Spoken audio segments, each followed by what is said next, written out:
പെൺകുട്ടികളാണ് വേഗത്തിൽ മാറിയത്. പക്ഷെ ആൺകുട്ടികൾ ഇപ്പോഴും അങ്ങനെ അങ്ങോട്ട് മാറിയിട്ടില്ല. ഇപ്പോഴും What is the minimum amount that you expect from your future partner to earn? 20 lakhs, 35-40 lakhs. Ideally 50 lakhs per month. In CRs. 50 CR at least. Annually बोल रही हूँ देख. That's actually very minimum. I want him to be luxurious. I don't have that. I don't think I'll be happy with that person. കഴിഞ്ഞ ദിവസം dubbing artist ഭാഗ്യലക്ഷ്മിയുടെ ഒരു interview നിയോ prime entertainments എന്ന് പറഞ്ഞിട്ട് ഒരു ചാനലിൽ, ഒരു ഓൺലൈൻ ചാനലിൽ കൊടുത്തിട്ടുണ്ടായിരുന്നു. മീര അനിൽകുമാർ എന്ന് പറയുന്ന ഒരു ആങ്കറാണ് അത് ഹോസ്റ്റ് ചെയ്തത്. സോ അതിൽ ഒരു ക്ലിപ്പിംഗ് അവർ ഇൻസ്റ്റഗ്രാമിൽ പോസ്റ്റ് ചെയ്തിട്ടുണ്ട്. ഞാനത് ഇവിടെ നിന്ന് വെക്കാം. പെൺകുട്ടികളാണ് വേഗത്തിൽ മാറിയത്. പക്ഷെ ആൺകുട്ടികൾ ഇപ്പോഴും അങ്ങനെ അങ്ങോട്ട് മാറിയിട്ടില്ല. ഇപ്പോഴും ഞാൻ ഒരു തമാശയായിട്ട് പറയും, വരാന്തയിൽ നിന്ന് കാപ്പി എന്ന് പറയുന്ന അതിൽ തന്നെയാണ് നിൽക്കുന്നത്. അത് മാറുമ്പോഴാണ് കുറച്ച്, അത് മാറാതെ വരുന്നത് കൊണ്ടാണ് പലപ്പോഴും വേഗം ഡിവോഴ്സ് ഒന്നും അങ്ങനെ ഇങ്ങനെയൊക്കെ നടക്കുന്ന ന്യൂജൻ അങ്ങനെ എനിക്ക് തോന്നിയിട്ടുണ്ട്. അതായത് കാലം മാറുന്നതിനനുസരിച്ച് റിലേഷൻഷിപ്പിൻ്റെ ഇത്തരം ഫോർമാലിറ്റീസ് കൂടി നമ്മൾ മാറ്റണം. ഇപ്പോൾ ഈ പറഞ്ഞ സ്റ്റേറ്റ്മെൻറ്റ് 100% വാലിഡാണ്. അപ്പോൾ ഈ പെൺകുട്ടികൾ മാറി എന്ന് പറയുമ്പോൾ ഒരു റിലേഷൻഷിപ്പിനെ എങ്ങനെ കാണുന്നു, ഒരു റിലേഷൻഷിപ്പിലുള്ള ജെൻഡർ റോൾസ്, അതുപോലെ തന്നെ മെയിൽ ഫീമെയിൽ ഡൈനാമിക്സ്, ഇങ്ങനെയുള്ള കാര്യങ്ങളിലൊക്കെ വലിയ രീതിയിൽ മാറ്റം വന്നിട്ടുണ്ട്. അതായത് ന്യൂ ജനറേഷനെ പറ്റി പറയുകയാണെങ്കിൽ ഒരു കമൻറ്റ് ഇവിടെ ഞാൻ കണ്ടൊരു കമൻറ്റാണ് എനിക്ക് ഓർമ്മ വരുന്നത്. അതായത് ആൺകുട്ടികൾ അവരുടെ അച്ഛനെ പോലെ ആകാൻ ശ്രമിക്കുന്നു, പെൺകുട്ടികൾക്ക് അവരുടെ അമ്മയെ പോലെ ആകാൻ ആഗ്രഹമില്ലെന്ന്. അതായത് എന്താ ഉദ്ദേശം എന്ന് മനസ്സിലായി കാണുമല്ലോ. അപ്പോൾ ഇതൊക്കെ മാറുന്ന ശരി, പ്രോഗ്രസീവ് ആയിട്ടുള്ള നല്ല കാര്യം തന്നെ. അപ്പം ഞാൻ ചോദിക്കുന്നത്, ഇതൊക്കെ മാത്രം മാറിയാൽ മതിയോ? ഒരു സൈഡ് മാത്രം നമ്മൾ മാറ്റിക്കഴിഞ്ഞാൽ എങ്ങനെ ശരിയാവും? നമുക്ക് മറ്റേ സൈഡും കൂടെ ഒന്ന് നോക്കാം. ആ സൈഡും കൂടെ ഒന്ന് മാറിയാലേ സംഭവം ഒന്ന് ഈക്വലൈസ് ആവുള്ളൂ. അപ്പം മറ്റേ സൈഡ് എന്താണെന്ന് നമുക്ക് നോക്കാം. അതായത് ജെൻഡർ റോൾസിൽ ഇപ്പോഴും ആൺകുട്ടികൾ നിൽക്കുന്നു എന്ന് പറയുമ്പോൾ അതുകൊണ്ട് സ്ത്രീകൾക്ക് ദോഷമുണ്ടായേക്കാം, അതുപോലെ തന്നെ ഒരുപാട് ബെനിഫിറ്റ്സും ഉണ്ട്.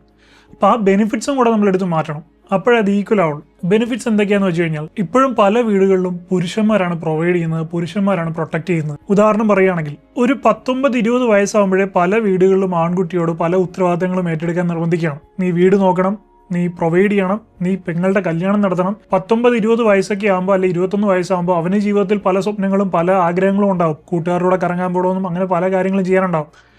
വീടിൻ്റെ ലോൺ എടുത്തിട്ടുണ്ട്, അതടയ്ക്കണം.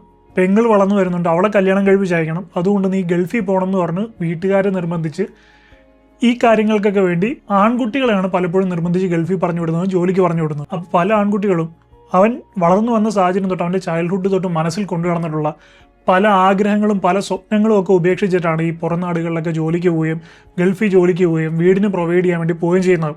അവിടെ ചെന്ന് അവൻ സമ്പാദിക്കാൻ തുടങ്ങിക്കഴിഞ്ഞാൽ ആദ്യം കിട്ടുന്ന പൈസ ഈ വീട്ടിൽ ഉണ്ടാക്കി വെച്ച കടം തീർക്കുക, വീടിന്റെ ലോൺ അടയ്ക്കുക, പെങ്ങളുടെ കല്യാണം നടത്തി വിടുക. അപ്പം ഇങ്ങനെയുള്ള കാര്യങ്ങൾക്കെല്ലാം ഈ കറവമാടിനെ പോലെ അവനോട് പോയി പണിയെടുക്കുകയും ആ പൈസ കൊണ്ടുവന്നിട്ട് ഈ കാര്യങ്ങളൊക്കെ നടത്തുകയും ചെയ്യുന്നു. അപ്പം എനിക്ക് ആൺകുട്ടികളോട് പറയാനുള്ളത്, ഇങ്ങനെയൊക്കെ കാലം മാറുന്നു, ഒരു സൈഡ് അവർ മാറ്റിക്കൊണ്ടിരിക്കുന്നു, അപ്പം മറ്റേ സൈഡ് നിങ്ങളും മാറ്റുക. അപ്പോൾ ഒരു സൈഡിൽ മാത്രം കുറ്റക്കാരനാക്കി വെച്ചുകൊണ്ട് മറ്റേ സൈഡിൽ ബെനിഫിറ്റ് എടുക്കുന്ന ആ പരിപാടി, അത് ഡബിൾ ഡാഡി സിൻഡ്രോം എന്ന് പറയുന്ന പരിപാടിയാണ്. ആ പരിപാടിക്ക് നിന്ന് കൊടുക്കാതിരിക്കുക. ഈ സൈഡിൽ ഇങ്ങനെയുള്ള കാര്യങ്ങൾ ചേഞ്ച് ആകുമ്പോൾ അത് നല്ല കാര്യം, പുരോഗമനം. ശരി, എല്ലാവർക്കും കൈയും കാലം ഉണ്ട്, എല്ലാവർക്കും പോയി സ്വന്തമായിട്ട് ഫുഡൊക്കെ എടുത്ത് കഴിക്കാൻ പറ്റും. നിനക്ക് ചായ വേണമെങ്കിൽ നിനക്ക് അടുക്കളയിൽ പോയി ഉണ്ടാക്കി കഴിക്കാം, അല്ലെങ്കിൽ പുറത്ത് കടയിൽ പോയി ചായ കുടിക്കാം. ഇത്രയും ഈ വീടിന്റെ ലോണും അടച്ച് അച്ഛനുണ്ടാക്കി വെച്ച കടവും തീർത്ത് ലക്ഷങ്ങൾ മുടക്കി പെങ്ങളെയും കെട്ടിച്ച് വിടുന്നതിന്റെ 10,000-1 അല്ലെ 1,00,000 ചിലവേ വരുള്ളൂ ഒന്ന് പുറത്ത് പോയി ഒരു ചായ കുടിക്കാൻ. നിങ്ങൾക്ക് പുറത്തേക്ക് ഒരു വോക്കും ആവും, പുറത്തേക്ക് പോയിരുന്ന് ചായ കുടിച്ച് ആസ്വദിച്ച് ചായ കുടിക്കുകയും ചെയ്യാം. നിങ്ങൾക്ക് ഇഷ്ടമുള്ള രീതി ഓർഡർ ചെയ്യാം. കടുപ്പം കൂടുതൽ വേണമെന്നോ കടുപ്പം കുറവാണെന്നോ, ചായ കൊള്ളത്തില്ലെങ്കിൽ ചായക്കടക്കാരനോട് പറയാം, ചേട്ടാ ചായ മോശമാണെന്ന്. പക്ഷേ നിങ്ങളത് വീട്ടിൽ പറഞ്ഞു കഴിഞ്ഞാൽ ഇന്നത്തെ കാലഘട്ടം അനുസരിച്ച് വേറെ രീതിയിലാവും പ്രശ്നങ്ങൾ.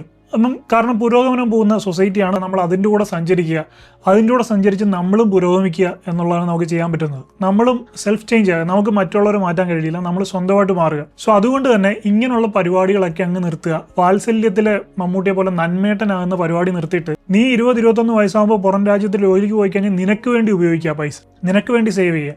അച്ഛനമ്മയെ നോക്കണ്ടെന്നല്ല, അവർക്ക് പ്രൊവൈഡ് ചെയ്യാം. പക്ഷേ ഈ പെങ്ങളെ കെട്ടിച്ചു വിടുക, പെങ്ങളുടെ കല്യാണം നടത്തുക, അവളുടെ വിദ്യാഭ്യാസം നടത്തുക എന്നൊക്കെ പറയുന്നത് നിന്റെ ഉത്തരവാദിത്വമല്ല. നിന്നെപ്പോലെ തന്നെ നിന്റെ അച്ഛനും അമ്മയ്ക്കും ഉണ്ടായ ഈക്വൽ റൈറ്റ്സ് കൊടുത്ത് വളർത്തുന്ന പെൺകുട്ടിയാണത്. സോ അത് വിട്.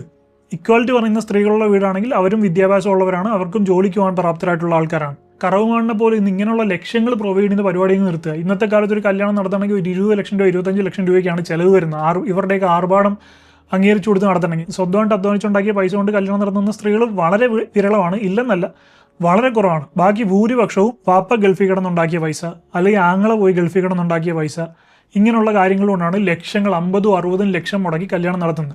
എന്തായാലും 20-22 വയസ്സുള്ള പെൺകുട്ടിക്കൊന്നും 50-60 ലക്ഷം രൂപയൊന്നും സാധാരണ ഒരു പെൺകുട്ടി സ്വന്തമായിട്ട് അധ്വാനിച്ചുണ്ടാക്കി കാണില്ല. അപ്പോൾ ഈ അച്ഛനും ആങ്ങളെയൊക്കെ അവരുടെ ഉത്തരവാദിത്വം കണ്ട് അവർ പല സ്ഥലത്തും പോയി ജോലി ചെയ്തുണ്ടാക്കിയ പൈസ കൊണ്ടാണ് ഈ കല്യാണം നടത്തുന്നത്. ആ പരിപാടി അങ്ങ് നിർത്തുക. അത് നിർത്തുമ്പോൾ തന്നെ നിങ്ങളുടെ ജീവിതത്തിൽ നിന്ന് വലിയൊരു ബർഡൻ ഒഴിയും. ഈ ആർഭാടം കാണിക്കുന്നത് വലിയ രീതി ഒഴിവായി കിട്ടും. സ്വന്തം പൈസ കൊണ്ട് സ്വയം കല്യാണം നടത്തുമ്പോൾ അതിനകത്ത് വലിയ രീതി ആർഭാടം കാണിക്കാൻ തോന്നില്ല. അതുകൊണ്ടാണ് ആൺകുട്ടികൾക്ക് ആർഭാടം കാണിക്കാൻ തോന്നാത്തത്. ഇപ്പോൾ ഇതുപോലെ അച്ഛൻ്റെ പൈസയ്ക്കാണ് അല്ലെങ്കിൽ വാപ്പയുടെ പൈസയ്ക്കാണ് കല്യാണം നടത്തുന്നതെങ്കിൽ ആൺകുട്ടികളും ചിലപ്പോൾ ഇതുപോലെ ആർഭാടം കാണിച്ചാണ്. ഇതിപ്പോൾ സ്വന്തം പോക്കറ്റിൽ നിന്നാണല്ലോ പൈസ പോകുന്നതെന്ന് ആലോചിക്കുമ്പോഴാണ് പലപ്പോഴും ആൺകുട്ടികൾക്ക് ആർഭാടത്തിനോട് താല്പര്യം വരാത്തത്. അതുപോലെ തന്നെ വീടിൻ്റെ ലോൺ ഉണ്ടെങ്കിൽ നിന്നെപ്പോലെ തന്നെ ഈക്വൽ ആയിട്ടുള്ള റെസ്പോൺസിബിലിറ്റി നിന്റെ സഹോദരിക്കും ഉണ്ട്. അവളെയും കൂടി ലോൺ അടയ്ക്കാൻ ഏൽപ്പിക്കുക. പകുതി നീ അടയ്ക്കുക, പകുതി അവൾ അടയ്ക്കട്ടെ. അവളെയും സ്കൂളിൽ വിട്ടിട്ടുണ്ട്, അവളെയും പഠിപ്പിച്ചിട്ടുണ്ട്, എല്ലാം ചെയ്തിട്ടുണ്ട്. അപ്പോൾ ജോലി കണ്ടെത്തുക എന്നുള്ളത് അവരുടെ ഉത്തരവാദിത്തമാണ്. അവർ ജോലിക്ക് പോട്ടെ, അവർ വരുമാനം കണ്ടെത്തട്ടെ, റെസ്പോൺസിബിലിറ്റീസ് ഈക്വലായിട്ട് എടുക്കട്ടെ. പിന്നെ വീട്ടിൽ ചെന്ന് സ്വന്തം അമ്മയോട് ഇച്ചിരി ചായയോ ഇച്ചിരി വെള്ളമൊക്കെ ചോദിക്കുന്നത് അമ്മയ്ക്ക് അങ്ങനെ തരുന്നതാണ് അവരുടെ സന്തോഷമെങ്കിൽ നമ്മൾ ഇക്വാലിറ്റിയും പുരോഗമനവും പറഞ്ഞ് അവരുടെ സന്തോഷത്തെ കെടുത്തി കളയേണ്ട ആവശ്യമില്ല. ഇപ്പം നമ്മൾ ഒരു ദിവസം അങ്ങനെ കൊണ്ടുവരുമ്പോൾ വേണ്ടാന്ന് പറഞ്ഞു കഴിഞ്ഞാൽ ചിലപ്പോൾ അവർക്കത് ഭയങ്കരമായിട്ട് ഹേർട്ടാവും. ഇപ്പം ഞാൻ തന്നെ പലപ്പോഴും പറയും ഇന്നിനി ഒന്നും ഉണ്ടാക്കണം, ഞാൻ പുറത്തുനിന്ന് ഫുഡ് വാങ്ങിച്ച് കഴിച്ചോളാം എന്ന് പറഞ്ഞാൽ തന്നെ വീട്ടിൽ ചിലപ്പോൾ സമ്മതിക്കാറില്ല. ഞാൻ ഇപ്പോൾ ചപ്പാത്തി ഉണ്ടാക്കാമെന്ന് പറഞ്ഞു ചപ്പാത്തി ഉണ്ടാക്കും. അപ്പോൾ അവർക്കെന്ന് പറഞ്ഞു കഴിഞ്ഞാൽ നമ്മൾ വീട്ടിൽ നിന്ന് ഫുഡ് കഴിക്കുന്നത് നമുക്ക് കുക്ക് ചെയ്ത് തരുന്നതും അവർക്ക് സന്തോഷമാണ്. അത് ഓൾഡ് ജനറേഷനാണ്. ഓക്കെ, അപ്പോൾ നമ്മൾ ഭൂരിഭാഗം ആൺകുട്ടികളുടെ വീട്ടിലും അമ്മമാർ അങ്ങനെ ആയിരിക്കും. അമ്മമാർക്ക് നമുക്ക് ഫുഡ് ഉണ്ടാക്കി തരുന്നതൊക്കെ അവർക്ക് എന്തോ ഒരു നമ്മളെ കെയർ ചെയ്യുന്നതായിട്ടും അങ്ങനെയാണ് പലപ്പോഴും അവർ നമ്മളോട് സ്നേഹം കാണിക്കുന്നത്. അപ്പോൾ അങ്ങനെയുള്ള വീടുകളുണ്ടെങ്കിൽ അവരോട് നമ്മൾ ചെന്നിട്ട് പറയരുത് ഇനി തൊട്ട് വേണ്ട, ഞാൻ പുറത്ത് പോയി കഴിച്ചോളാം, അല്ലെങ്കിൽ അങ്ങനെ പറയുന്ന അവരെ മാനസികമായിട്ട് ബുദ്ധിമുട്ടിക്കുന്നവരാണ്. അപ്പോൾ അവരങ്ങനെ നിൽക്കുമ്പോൾ അവർക്ക് വേണ്ട പ്രൊട്ടക്ഷൻ കൊടുക്കുക, അവർക്ക് പ്രൊവൈഡ് ചെയ്യുക, അതൊക്കെ നമ്മുടെ ഉത്തരവാദിത്തമാണ്. നമ്മളെ അവർക്ക് പറ്റുന്ന രീതി അവരിങ്ങോട്ട് കെയർ ചെയ്യുമ്പോൾ നമുക്ക് പറ്റുന്ന രീതി നമ്മളും തിരിച്ച് അവരെ അങ്ങോട്ട് കെയർ ചെയ്യണം. അതും ഒരു ഇക്വാലിറ്റിയാണ്. ഇനിയിപ്പോൾ ഇങ്ങനൊന്നും അല്ലാതെ ജെൻഡർ റോൾസ് ഫോളോ ചെയ്ത് പോകാൻ താല്പര്യമുള്ള വീടുകളുണ്ടാകും. അപ്പം നമുക്ക് ചെയ്യാൻ പറ്റുന്നത് സാഹചര്യത്തിനനുസരിച്ച് അഡാപ്റ്റ് ആകുക എന്നുള്ളതാണ്. ഇക്വാലിറ്റി വേണ്ട ആളുകൾക്ക് ഇക്വാലിറ്റി കൊടുക്കുക, ജെൻഡർ റോൾസ് ഫോളോ ചെയ്യുന്ന ആൾക്കാർക്ക് ജെൻഡർ റോൾസ് കൊടുക്കുക. ഇപ്പോൾ ഭാഗ്യലക്ഷ്മി പറഞ്ഞ പോലെ ആൺകുട്ടികൾ മാറിയിട്ടില്ല എന്ന് പറയുന്നതാണ് നമ്മൾ ഈ പുരുഷ സമൂഹം ഇന്ന് കേൾക്കുന്ന ഏറ്റവും വലിയൊരു പഴി എന്ന് പറയുന്നത്. ആ പഴി കേൾപ്പിക്കാൻ അവസരം ഉണ്ടാക്കാതിരിക്കുക, ആൺകുട്ടികൾ മാറുക. ഇനി നിങ്ങളുടെ ഭാര്യയാണ്, നമ്മൾ അവരോട് ഇക്വാലിറ്റിയോട് പെരുമാറേണ്ടത് നമ്മളുടെ ഉത്തരവാദിത്തമാണ്. അതാണ് സിവിലൈസ്ഡ് ആയിട്ടുള്ളൊരു മനുഷ്യൻ എന്ന് പറയുന്നത്. നിങ്ങളുടെ ഭാര്യ പറയാണ് എനിക്ക് നിങ്ങൾക്ക് ചായയും കാപ്പിയും ഒന്നും കൊണ്ടുതരാൻ പറ്റില്ല, അല്ലെങ്കിൽ നിങ്ങൾക്ക് ഫുഡ് ഉണ്ടാക്കി തരാൻ പറ്റില്ല, നിങ്ങൾ വേണേൽ നിങ്ങൾക്ക് സ്വയമായി ഇതൊക്കെ ചെയ്യണമെന്ന് പറഞ്ഞു കഴിഞ്ഞാൽ 100% അവരുടെ ഭാഗത്ത് ന്യായമുണ്ട്. അവർ ഒരു രീതിയിൽ നിങ്ങൾക്ക് കുറ്റം പറയാൻ പറ്റില്ല. അങ്ങനെ കുറ്റം പറഞ്ഞു കഴിഞ്ഞാൽ നിങ്ങൾ ചെയ്യുന്ന വലിയൊരു തെറ്റാണ്. അപ്പം നിങ്ങൾ അവിടെ ചെയ്യേണ്ട കാര്യം എന്ന് പറഞ്ഞു കഴിഞ്ഞാൽ അവർ ഇക്വാലിറ്റി ചോദിക്കുമ്പോൾ അവർക്ക് ഇക്വാലിറ്റി കൊടുക്കുക എന്നുള്ളതാണ്. ഓക്കെ, എനിക്ക് അങ്ങനെയൊന്നും ചെയ്യേണ്ട, എല്ലാ കാര്യങ്ങളും ഞാൻ സ്വന്തമായിട്ട് ചെയ്തോളാം, ഞാൻ വേണ്ട ചായ കാപ്പി എല്ലാം ഞാൻ സ്വന്തമായിട്ട് ഉണ്ടാക്കി കഴിക്കും. അതൊക്കെ ഒരു മനുഷ്യനെന്നുള്ള രീതിയിൽ ഒരാളുടെ കാര്യങ്ങൾ ചെയ്യാൻ പ്രാപ്തനായിരിക്കുക എന്ന് പറയുന്നത് വളരെ ആവശ്യമുള്ള കാര്യമാണ്. സെയിം ടൈമിൽ വീട്ടിലേക്ക് ആവശ്യമുള്ള പൈസ ചിലവുകൾ, ഇപ്പോൾ ഒരു മാസം ഒരു വീട്ടിൽ 15,000 രൂപയാണ് നിങ്ങളുടെ ടോട്ടലുള്ള ചിലവെങ്കിൽ അതിൻ്റെ നേരെ പകുതി പ്രൊവൈഡ് ചെയ്യാൻ ഭാര്യയോട് പറയുക. നിങ്ങളെപ്പോലെ ഇക്വാലിറ്റി ഉള്ള വ്യക്തിയാണ് നിങ്ങളുടെ ഭാര്യയും. അവരും പോയി ഈക്വൽ എമൗണ്ട് വീട്ടിലേക്ക് പ്രൊവൈഡ് ചെയ്യട്ടെ. എന്നിട്ട് ഒന്നെങ്കിൽ ഹൗസ് ഹോൾഡ് 2 പേരും കൂടെ ഷെയർ ചെയ്ത് ഈക്വലായിട്ട് ചെയ്യട്ടെ, അല്ലെങ്കിൽ 2 പേരും കൂടി ഈക്വലായിട്ട് ഇതുപോലെ ഷെയർ ഇട്ട് ഒരു ഹോം മെയ്ഡിനെ നിർത്തുക, ഒരു ജോലിക്കാരിയെ നിർത്തുക, എന്നിട്ട് അവർ കാര്യങ്ങൾ ചെയ്യട്ടെ. അപ്പോൾ 2 പേർക്കും ഇക്വാലിറ്റി ആയി. അല്ലാതെ വീട്ടിൽ ഒരു പണിയെടുക്കുക കാലും കയറ്റി ഇരുന്നിട്ട് ഒരുത്തം മാത്രം പുറത്തു പോയി കഷ്ടപ്പെട്ട് പണിയെടുത്ത് പൈസ കൊണ്ടുവന്ന് കഴിയുമ്പോൾ നിങ്ങൾ വേണം ഉണ്ടാക്കി കഴിച്ചോ, നിങ്ങൾക്കും കൈയും കാലും ഇല്ലെന്ന് ചോദിക്കുന്നത് ഡബിൾ ഡാഡി സിൻഡ്രോം ആണ്. അതിനൊരു രീതിയിലും അംഗീകരിച്ചു കൊടുക്കേണ്ട കാര്യമില്ല. ഇക്വാലിറ്റി ചോദിക്കുന്ന ആളുകൾക്ക് ഇക്വാലിറ്റി കൃത്യമായിട്ട് കൊടുക്കുക. നിങ്ങളും പോയി പണിയെടുത്ത് ഈക്വലായിട്ട് വീട്ടിലേക്ക് കോൺട്രിബ്യൂട്ട് ചെയ്യാൻ നിങ്ങളുടെ ഭാര്യയോട് പറയുക. അതിന് തയ്യാറല്ലെങ്കിൽ ഹൗസ് ഹോൾഡ് മാനേജ് ചെയ്യാൻ പറയുക. 2നും തയ്യാറല്ലെങ്കിൽ പോയി പണി നോക്കാൻ പറയുക. ഡിവോഴ്സ് ചെയ്തിട്ട് വേറെ തലയ്ക്ക് വെളിവുള്ള ആളെ കല്യാണം കഴിക്കുക. അല്ല, ഇക്വാലിറ്റി പറയുമ്പോൾ 2 വശവും നമ്മൾ പറയണം. അതാണ് ഇക്വാലിറ്റി, അതാണ് ലോജിക്. അല്ലാതെ ഒരിക്കലും സിവിലൈസ്ഡ് ആയിട്ടുള്ള സൊസൈറ്റിയിൽ നമ്മൾ ഒരാളുടെ പുറത്തേക്കൊരു റോൾ അടിച്ചേൽപ്പിക്കുകയല്ല വേണ്ടത്. നമ്മൾ ലോജിക്കലായിട്ട് നീതി ന്യായം നോക്കി സംസാരിക്കുക. അതുപോലെ തന്നെ മറ്റൊരു ഇക്വാലിറ്റി കാര്യമാണ് മാട്രിമോണി സൈറ്റ്സിലൊക്കെ നിങ്ങൾക്കൊന്ന് കയറി നോക്കിയാൽ കാണാൻ പറ്റും. പല പെൺകുട്ടികളും സ്വന്തമായിട്ട് ഒരു ജോലിയും കൂലിയും കാണത്തില്ല, ഇന്ന വിദ്യാഭ്യാസം കഴിഞ്ഞിട്ട് നിൽക്കുന്നു എന്നായിരിക്കും കിടക്കുന്നത്. അതിൽ പലരും ഇട്ടിരിക്കുന്നതാണ് ഹസ്ബൻഡിൻ്റെ എക്സ്പെക്റ്റേഷനെ കുറിച്ച്. 15 LPA, അതായത് 15 lakhs per annum, അതായത് ഒരു മാസം എങ്ങനെ പോയാലും ഒരു 1.5 ലക്ഷം രൂപ അല്ലെങ്കിൽ 1.25 ലക്ഷം രൂപയൊക്കെ വരുമാനം കിട്ടുന്ന ഒരാൾ 20 lakhs per annum, 30 lakhs per annum, ഇങ്ങനെയുള്ള ഭയങ്കരമായിട്ടുള്ള എക്സ്പെക്റ്റേഷൻസാണ്. ഇവരോട് തിരിച്ച് നിങ്ങൾക്ക് എന്തുണ്ടെന്ന് ചോദിക്കുമ്പോൾ എനിക്കൊരു സബ്ജക്റ്റ് കിട്ടാത്ത ഡിഗ്രി ഉണ്ട്, അല്ലെങ്കിൽ ഡിഗ്രി ജസ്റ്റ് പാസ്സായിട്ടുണ്ട്, ഇതൊക്കെയാണ് ഇവരുടെ ക്വാളിഫിക്കേഷൻ.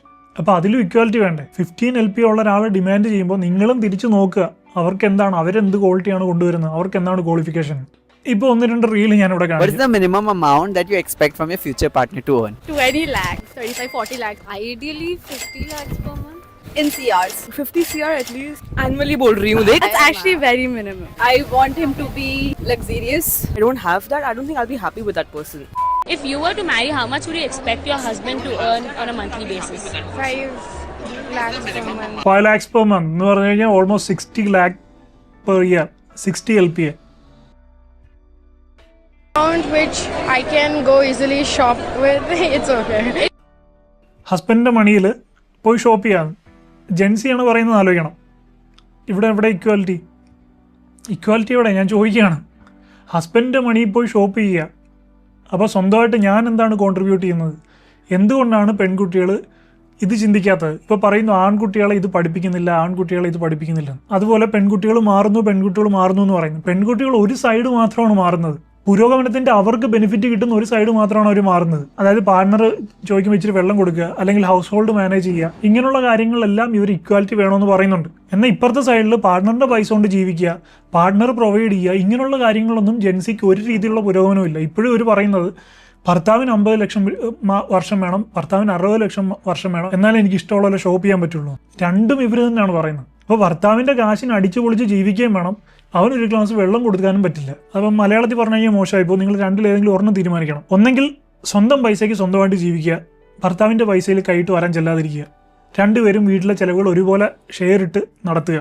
അല്ലെങ്കിൽ ഈ പറയുന്ന പോലെ നിങ്ങൾ ട്രഡീഷണൽ രീതിയിലാണ് പോകുന്നതെങ്കിൽ, അതായത് ഭർത്താവിൻ്റെ ഇതുപോലെ എനിക്ക് ഭർത്താവിന് 60 ലക്ഷം രൂപ എനിക്ക് ഈസിലി ഷോപ്പ് ചെയ്യാം, ഭർത്താവിൻ്റെ ചിലവിൽ ജീവിക്കാം എന്നൊക്കെ ആണെങ്കിൽ ട്രഡീഷണൽ രീതി ഫോളോ ചെയ്യുക. രണ്ടും കൂടി ഒരുമിച്ച് ആക്കരുത്, അത് മോശമാണ്. ഇപ്പോൾ ജെൻസി ആൺകുട്ടികളുടെ ഇടയിൽ വിവാഹം കഴിക്കുന്ന വളരെയധികം കുറഞ്ഞു വന്നിട്ടുണ്ട്. നേരത്തെയൊക്കെ നമ്മൾ കണ്ടുവരുന്നത് പെൺകുട്ടികൾക്ക് വിവാഹത്തിന് താല്പര്യമില്ലെന്നുള്ളതാണ്. പക്ഷേ ലേറ്റസ്റ്റ് സ്റ്റഡീസ് നിങ്ങളെടുത്ത് നോക്കിയോ, ഇപ്പോൾ ഒരു 3-4 ജേണൽ ഞാൻ കണ്ടു ജെൻസിയിൽ ആൺകുട്ടികൾക്ക് വിവാഹം കഴിക്കാൻ താല്പര്യമില്ല എന്ന് പറഞ്ഞിട്ട്. കാരണം ഈ കാണുന്ന ന്യൂസുകളൊക്കെ തന്നെയാണ്. ഒരുത്തനെ കല്യാണം കഴിച്ച് 6 മാസം കഴിയുമ്പോൾ ഡിവോഴ്സ് ചെയ്തിട്ട് അലുമണി ചോദിക്കുക, അവൻ അത്രയും കാലം കഷ്ടപ്പെട്ടുണ്ടാക്കി അവൻ്റെ സമ്പാദ്യത്തിൻ്റെ പകുതി ചോദിക്കുക, ഇക്വാലിറ്റി ആവശ്യപ്പെടുക, അവൻ പ്രൊവൈഡ് ചെയ്യണം, പ്രൊട്ടക്റ്റും ചെയ്യണം, അതിനുശേഷം വീട്ടിൽ വന്ന് ഈ കാര്യങ്ങളെല്ലാം ചെയ്യുകയും ചെയ്യണം. ഞാൻ ഒരു പണി എടുക്കില്ല, ഞാൻ മൊബൈലിൽ കളിച്ചുകൊണ്ട് വീട്ടിൽ ഇങ്ങനെ ഇരിക്കും എന്ന് പറയുന്നത്. അപ്പോൾ ആൺകുട്ടികൾ ചിന്തിക്കുന്നത് എന്തിന് ഇതുപോലുള്ള വള്ളിക്കെട്ടുകളൊക്കെ എടുത്ത് തലയെ വെക്കണം, എന്താണ് നമുക്കിതിൻ്റെ ആവശ്യം? ഇന്നത്തെ കാലത്ത് ജെൻസിയുടെ ഇടയിൽ വിവാഹത്തിന് മുമ്പേ 3-4 ഒക്കെ ബോഡി കൗണ്ടുള്ള ആൺകുട്ടികളും പെൺകുട്ടികളും ഒക്കെയാണ് ഉള്ളത്. അപ്പോൾ അവരെ സംബന്ധിച്ച് നോക്കുമ്പോൾ അവരിൽ പലർക്കും ഈ 90s പോലെ, എല്ലാവർക്കും എന്നല്ല, അങ്ങനെയുള്ള 90s അതേ രീതി ഫോളോ ചെയ്യുന്ന ഒരുപാട് ജെൻസികളെ എനിക്ക് നേരിട്ടറിയാം. എൻ്റെ കുടുംബത്തിൽ തന്നെ ഉണ്ട്, എൻ്റെ കൂട്ടുകാരിൽ തന്നെ ഉണ്ട് അങ്ങനെയുള്ള Gen Zs. 90s mind set follow ചെയ്യുന്ന ഒരുപാട് ജെൻസീസിനെ എനിക്കറിയാം. പക്ഷേ പക്ക ജെൻസി മൈൻഡ് സെറ്റിൽ, പുരോഗമന മൈൻഡ് സെറ്റിൽ പോകുന്ന ജെൻസികളും ഒരുപാടുണ്ട്. അതായത് അപ്പോൾ 90s ഒരു മെയിൻ ആയിട്ടുള്ള ഒരു കൺസെപ്റ്റ്, അവരുടെ കാലഘട്ടത്തിലൊരു മൊറാലിറ്റി എന്ന് പറയുന്നത് കല്യാണം കഴിച്ചതിന് ശേഷം ശാരീരിക ബന്ധം എന്നുള്ളൊരു കാര്യമാണ്.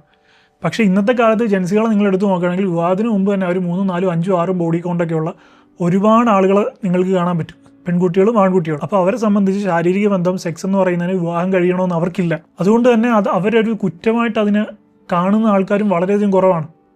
അവരെല്ലാം ഇത് ഭയങ്കര ഒരു നോർമലായിട്ടാണ് സാധനങ്ങൾ കാണുന്നത്. അതെന്തോ അവരുടെ കാര്യം, അവർ നോർമലായിട്ട് കാണുക. അതിനെ ഞാൻ തെറ്റെന്നും പറയുന്നില്ല, നല്ലതെന്നും പറയുന്നില്ല. ഓരോ ആൾക്കാർക്ക് അവരുടേതായിട്ടുള്ള ചിന്താഗതികളും മൈൻഡ് സെറ്റും ഒക്കെയാണ്. 18 വയസ്സ് കഴിഞ്ഞുള്ള ഒരു പുരുഷനും സ്ത്രീക്കും എല്ലാ സ്വാതന്ത്ര്യവും ഗവൺമെൻറ് നിയമം കൊടുക്കുന്നുണ്ട്. അപ്പോൾ അതിനെ കുറ്റം പറയാൻ ഞാൻ ആളല്ല, ഞാൻ അതിനെപ്പറ്റി മോശം പറയാനും ഞാൻ ആളല്ല, ഞാൻ മോശം പറയുന്നുമില്ല.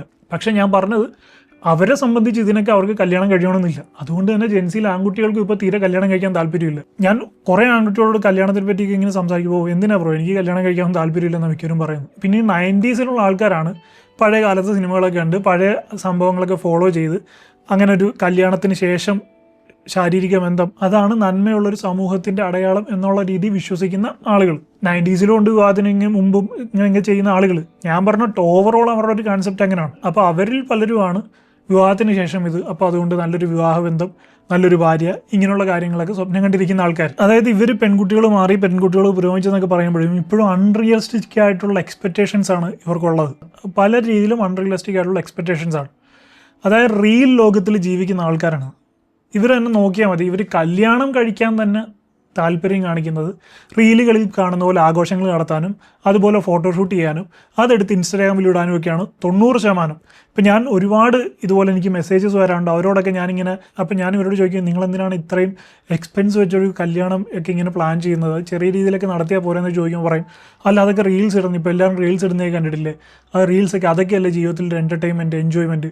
അതായത് റീൽസ് ഇടാനും ഇതിനുമാണ് അവർ മെയിനായിട്ട് പറയുന്നത്. ഇപ്പം നമ്മളിപ്പോൾ മലബാർ സൈഡിലെ മുസ്ലിം സമുദായമൊക്കെ നോക്കുകയാണെങ്കിൽ മെയിനായിട്ട് കല്യാണം കഴിക്കാൻ പോകുമ്പോൾ ഹാമ്പർ കിട്ടും, ഐഫോൺ കിട്ടും, എൻഗേജ്മെൻറ്റ് നടത്തുമ്പോൾ. ഇതിനൊക്കെ വേണ്ടിയിട്ടാണ് എൻഗേജ്മെൻറ്റിന് ആദ്യം സമ്മതിക്കുന്നത്. ഇത് തന്നെ ഞാൻ എൻ്റെ ചാനലിൽ ഒരു പെൺകുട്ടി പറയുന്ന അവരുടെ ഫ്രണ്ട്സ് പറയുന്ന ഒരു കാര്യം ഞാൻ വോയിസ് റെക്കോർഡായിട്ട് പോസ്റ്റ് ചെയ്തിട്ടുണ്ട്. അപ്പോൾ അതിലും പറയുന്നത് എനിക്ക് ഇത്രയും പൈസ കൊടുത്ത് മൊബൈലൊക്കെ ഐഫോണൊക്കെ വാങ്ങിക്കാൻ ഭ്രാന്താണോ, കല്യാണം കഴിച്ചാൽ പോരെ, അപ്പം ഹസ്ബൻഡ് കൊണ്ട് തരില്ല. പണ്ട് നമ്മൾ പ്രശ്നം ഉണ്ടാക്കി വഴക്കുണ്ടാക്കി നിർത്തലാക്കിയ ഡൗറി എന്ന് പറയുന്ന സമുദായത്തിൻ്റെ ഒഫീഷ്യൽ അല്ലാത്തൊരു വേർഷനാണ് ഇപ്പോൾ തിരിച്ചു നടന്നുകൊണ്ടിരിക്കുന്നത്. അതുപോലെ അലിമോണി എന്ന് പറയുന്ന സംവിധാനം. ഒരു പെൺകുട്ടിക്ക് പെട്ടെന്ന് റിച്ച് ആവണമെങ്കിൽ, ലോട്ടറി എടുക്കാതെ റിച്ച് ആവണമെങ്കിൽ നല്ല പൈസ ഉള്ളൊരുത്തനെ നോക്കി പ്രേമിക്കുക, അവനെ കല്യാണം കഴിക്കുക, 6 മാസം അല്ലെങ്കിൽ 1 വർഷം കഴിഞ്ഞ് ഡിവോഴ്സ് ഫയൽ ചെയ്യുക, അവൻ്റെ വരുമാനത്തിൻ്റെ പകുതിയും വാങ്ങിച്ചുകൊണ്ട് പോവുക. ഇപ്പോഴത്തെ കാലത്ത് സക്സസ്ഫുൾ ആവാനും പെട്ടെന്ന് റിച്ച് ആവാനും പല പെൺകുട്ടികളും കാണിക്കുന്ന ഈസി മെത്തേഡാണിത്. അപ്പോൾ എനിക്ക് പെൺകുട്ടികൾക്ക് പറയാനുള്ളത്, നിങ്ങൾ ജെൻഡർ റോളൊന്നും ഫോളോ ചെയ്യുമെന്ന് ഞാൻ ഒരിക്കലും പറയില്ല. നിങ്ങൾക്ക് ഇഷ്ടമുള്ള പോലെ തന്നെ ജീവിക്കാം. പക്ഷേ എല്ലാ കാര്യത്തിലും അത് ഈക്വലായിട്ട് ചെയ്യുക. അച്ഛനെയും ആങ്ങളെയും കൊണ്ട് ലോൺ എടുപ്പിക്കാതെ സ്വന്തമായിട്ട് എത്ര ഉണ്ടാക്കാൻ പറ്റുന്നോ അതിൽ ഒതുങ്ങുന്ന രീതിയിൽ കല്യാണം നടത്താൻ ശ്രമിക്കുക. വീട്ടിലെ ചിലവുകൾ ഇതുപോലെ 50-50 ഷെയർ ചെയ്യുക. ഇപ്പം നിങ്ങൾ പല ആൺകുട്ടികളോടും ചോദിക്കുകയാണെങ്കിൽ, ഞാൻ ഇൻസ്റ്റാഗ്രാമിൽ തന്നെ കണ്ടിട്ടുണ്ട്, ജോലിയുള്ളൊരു പെണ്ണാണെങ്കിൽ ഞാൻ വീട്ടിലെ കാര്യങ്ങളൊക്കെ ഞാൻ മാനേജ് ചെയ്യുന്നത് എനിക്കൊരു തെറ്റുമില്ലെന്നോ എനിക്കൊരു കുഴപ്പമില്ലെന്ന് പറയുന്ന കമൻറ്റ് സെക്ഷനിലൊക്കെ ഒരുപാട് ആൺകുട്ടികളെ കാണാറുണ്ട് ഞാൻ. അപ്പം അങ്ങനെയുള്ള ആൺകുട്ടികളെ ജോലിയുള്ള പെൺകുട്ടികൾ പോയി കല്യാണം കഴിക്കും. എല്ലാ രീതിയിലും ഇക്വാലിറ്റി ഉള്ളൊരു സൊസൈറ്റി നമുക്ക് ഉണ്ടാക്കിയെടുക്കുക. അപ്പോൾ നമ്മൾ ഇക്വാലിറ്റി ഒക്കെ പറയുമ്പോൾ എല്ലാ രീതിയിലും എല്ലാ കാര്യങ്ങളിലും ഈക്വാലിറ്റി കൊണ്ടുവരാൻ ശ്രമിക്കണം. അല്ലാതെ ഇങ്ങോട്ട് കിട്ടുന്നതിന് മാത്രം ഇക്വാലിറ്റി, അങ്ങോട്ട് കൊടുക്കുന്നതിനെല്ലാം ട്രഡീഷണൽ ലൈനും ഫോളോ ചെയ്യരുത്. അതിന് ഞാൻ നേരത്തെ പറഞ്ഞ പോലെ, ഞാൻ 5-6 പ്രാവശ്യം പറഞ്ഞ പോലെ, അത് ഡബിൾ ഡാഡി സിൻഡ്രോമാണ്. അങ്ങനെ ചെയ്യാതിരിക്കുക. അപ്പോൾ ഇത് മനസ്സിലായി കാണും എന്ന് ഞാൻ പ്രതീക്ഷിക്കുന്നു. I hope you found this video interesting. If you like this video, please like, share and subscribe. And please don't forget to enable the bell button. I will see you in my next video. I am Adil Hussain, signing off.